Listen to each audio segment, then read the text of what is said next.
গভীর রাত, চারদিকে নিস্তব্ধতা। হঠাৎ একটা চিৎকার শোনা গেল। না, আমি আরেকটা সুযোগ চাই, প্লিজ আরেকটা সুযোগ দাও। তার হাতে একটা ভাঙা ঘড়ি, চোখে পানি, মুখে আফসোস। ভোরের আলো ছড়িয়ে পড়েছে, পাখির ডাক, হালকা কুয়াশা। গ্রামের একটি ছোট ঘরে রাহাত ঘুমিয়ে আছে। রাহাত, ওঠো, কত ঘুমাবে? মা, আজকে না হয় কাজটা কাল করব। রাহাত সব সময় কাজ পরে করতে ভালোবাসে। রাহাতের বাবা মাঠে যাওয়ার প্রস্তুতি নিচ্ছে। বাবা, সুযোগ বারবার আসে না। এত টেনশন কিসের? পরে করব।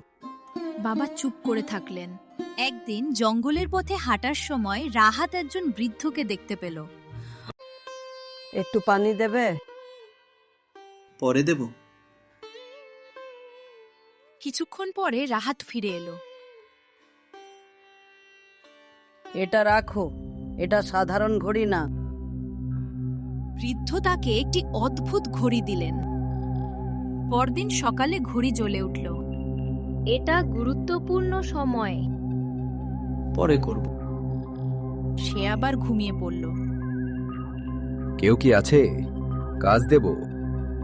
লোকটি চলে গেল। আবার ঘড়ি জ্বলে উঠল। এটা শেষ সুযোগ। কাল করব। অন্য একজন সেই সুযোগটা নিয়ে নিল। রাহাতের বন্ধু রামু কাজ শুরু করলো। তুইও কাজ শুরু কর। পরে করব।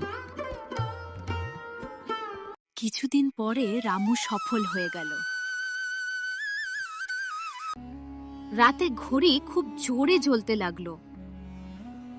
এটা শেষ সুযোগ। কাল থেকে শুরু করব। ঘড়ি নিভে গেল। আমরা আবার সেই রাতেই ফিরে এলাম। না, আমি আরেকটা সুযোগ চাই, প্লিজ আরেকটা সুযোগ দাও। কিন্তু তখন আর কিছুই করার ছিল না। রাহাত তার বাবার পাশে বসে। আমি ভুল করেছি। সময় কখনো অপেক্ষা করে না। রাহাত এবার বদলে গেল। সে সময়কে গুরুত্ব দিতে শিখল।